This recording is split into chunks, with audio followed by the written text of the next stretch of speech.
Reka turebere hamwe amateka y'indwanyi kabuhariwe. Uwo nta wundi ni Sultani Makenga. Amateka ya Sultani Makenga, umugaba mukuru w'ingabo wa M23. Uyu muntu avuze intambara zimaze imyaka myinshi zibera mu burasirazuba bwa Repubulika Iharanira Demokarasi ya Kongo. Hari amazina atabura kuvugwa. Rimwe muri ayo mazina ni Sultani Makenga. Ni umuntu wamenyekanye cyane nk'umugaba w'ingabo w'umutwe wa M23. Ariko amateka ye ntabwo yatangiye muri M23. Yatangiye imyaka myinshi mbere y'uko M23 ivuka. Kandi ubuzima bwe bwose bwa gisirikare bwahujwe n'amateka y'intambara zo mu Rwanda no mu burasirazuba bwa Kongo.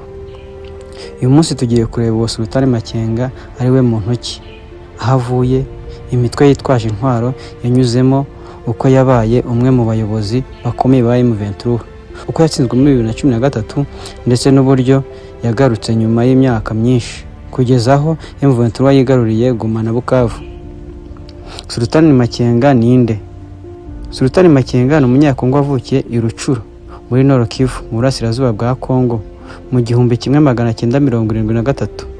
Ni umwe mu basirikare bamaze igihe kinini bagira uruhare mu ntambara zo muri aka karere. Makenga yamenyekanye cyane kubera kuba umuyobozi mukuru wa gisirikare wa M23.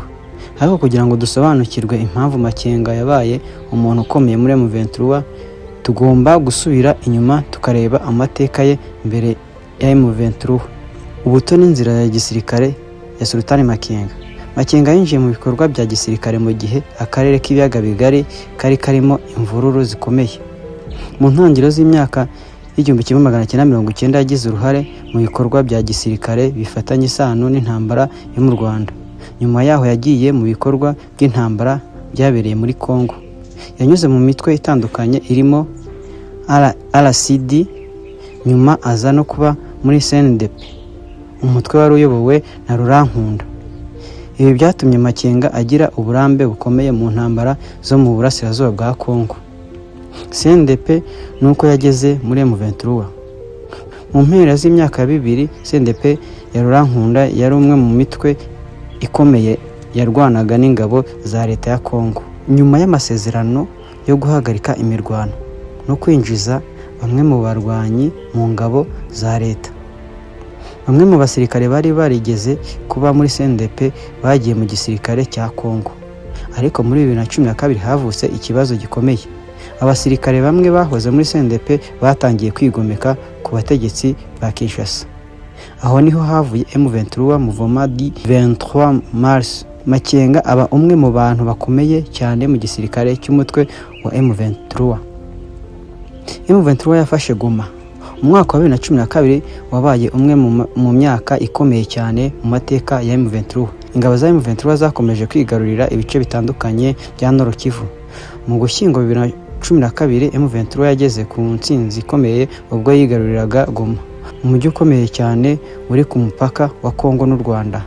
Muri icyo gihe izina rya Sultani Makenga ryari rimaze kumenyekana cyane ku rwego mpuzamahanga, ariko intsinzi ya M23 yabaye intandaro y'igitutu gikomeye mpuzamahanga.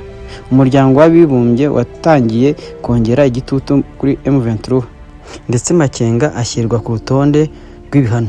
Ibibazo by'imbere muri M23. Nubwo M23 yari ikomeye ku rugamba, mu buyobozi bwayo havutse amakimbirane. Habayeho kutumvikana hagati y'abayobozi ba gisirikare n'abari mu buyobozi bwa politike. Ibi byatumye M23 igira ibice bitandukanye. Makenga yakomeje kuba umwe mu bayobozi bakomeye b'uruhande rwa gisirikare. Icyo gihe kandi ibikorwa byo guhonyora uburenganzira bwa muntu byakomeje kwiyongera. Leta ya Amerika yashize Makenga mu bihano, ishinja uruhare mu gushaka no gukoresha abana mu mirwano. Umuryango w'abibumbye nawo uvuga ko Makenga nk'umuyobozi wa M23 yagize uruhare mu bikorwa bikomeye byo guhonyora amategeko mpuzamahanga, birimo kwica no gukomeretsa abasivile, ihohoterwa rishingiye ku gitsina, gushimuta abantu no kwimura abaturage ku gahato. Ibi ni ibirego by'imyanzuro y'inzego mpuzamahanga, kandi Makenga n'abayobozi ba M23 bagiye bahakana bimwe mu birego bashinjwa. M23 iratsindwa. Mu mwaka wa 2013 ibintu byarahindutse. Ingabo za leta ya Kongo zifashishijwe n'ingabo zidasanzwe za MONUSCO zizwi nka Force Intervention Brigade byatangiye gutsinsura M23. M23 yatangiye gutakaza ibice yari yarigaruriye. Amaherezo mu Gushyingo 2013 M23 yatsinzwe ku rugamba. Makenga n'abarwanyi be benshi bahungiye muri Uganda. Icyo gihe byasaga nkaho amateka ya M23 arangiye, ariko ntabwo byari bimeze gutyo. Makenga ntiyari yararangije urugendo rwe. Imyaka Makenga yamaze adasohoka ku mugaragaro. Nyuma yo gutsindwa kwa M23, Makenga yamaze imyaka atagaragara cyane ku ruhando rwa politike n'igisirikare. Muri 2016 amakuru yatangiye kuvuga ko yavuye ahantu yarari muri Uganda. Nyuma yaho hari ibikorwa byongeye kugaragara ko bamwe mu barwanyi ba M23 bari kongera gutegura ibikorwa bya gisirikare. Icyo gihe ariko M23 ntabwo yari ikiri ku rwego yari iriho muri 2012-2013. Makenga aragaruka. Mu mwaka wa 2021 M23 yongeye kugaragara ku rugamba. Nibwo ubuzima bwa Sultan Makenga bwongeye kwinjira mu makuru mpuzamahanga. M23 yatangiye kwigarurira ibice byinshi bya Nord Kivu. Ingabo za Kongo zatangiye kurwana n'uyu mutwe, mu gihe ibihugu bitandukanye byatangiye gushinja u Rwanda gufasha M23. U Rwanda rwakomeje guhakana ko rufasha M23 nk'uko rushinjwa, ruvuga ko ibibazo by'umutekano ku mupaka wa Kongo ari ikibazo gikomeye ku Rwanda. Iyi ntambara yabaye imwe mu ntambara zikomeye cyane Kongo yari imaze imyaka ibona. Makenga ahinduka umwe mu basirikare bakomeye mu karere. Uko imirwano yakomeje, Makenga yarushijeho kumenyekana nk'umuyobozi mukuru w'ingabo za M23, mu gihe abandi bayobozi bavuga cyane ko mu ruhame Makenga we azwiho kuba umuntu udakunda kugaragara cyane. Ibi byatumye bamwe bamwita umuntu w'amayobera muri M23, ariko urugamba izina rye ryari rizwi cyane. 2025 M23 yongeye gufata Goma. Umwaka wa 2025 wabaye impinduka ikomeye cyane. M23 yongeye gutera imbere ku buryo bukomeye. Muri Mutarama 2025 M23 yigaruriye Goma, umwe mu mijyi minini kandi ikomeye cyane mu burasirazuba bwa Kongo.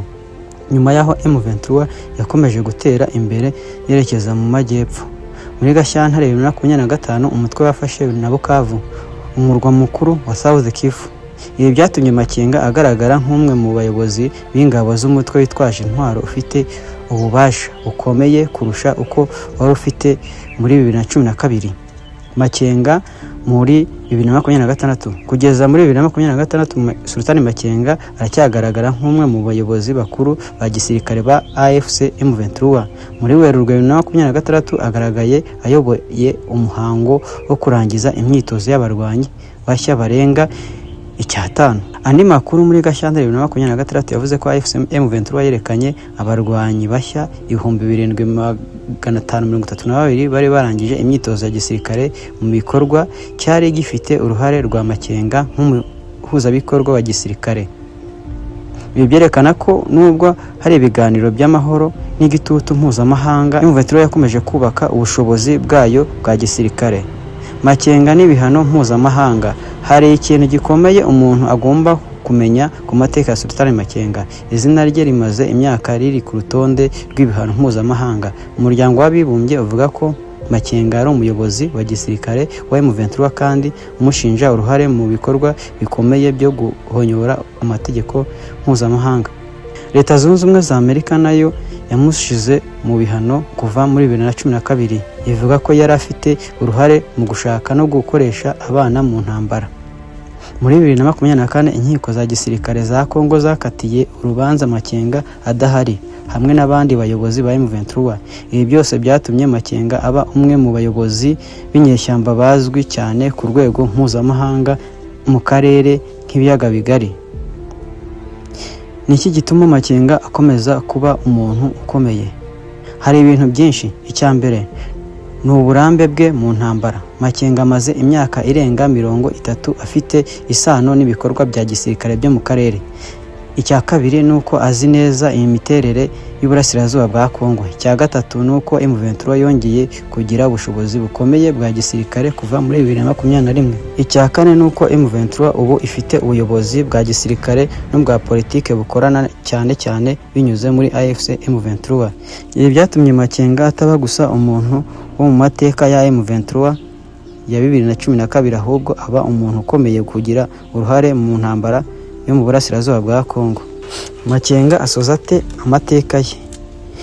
Iki ni ikibazo gikomeye. Ese Makenga azarangiza urugamba binyuze mu masezerano y'amahoro? Ese M23 izakomeza kugumana ibice yigaruriye? Ese hazabaho indi ntambara ikomeye hagati ya M23 n'ingabo za leta ya Kongo?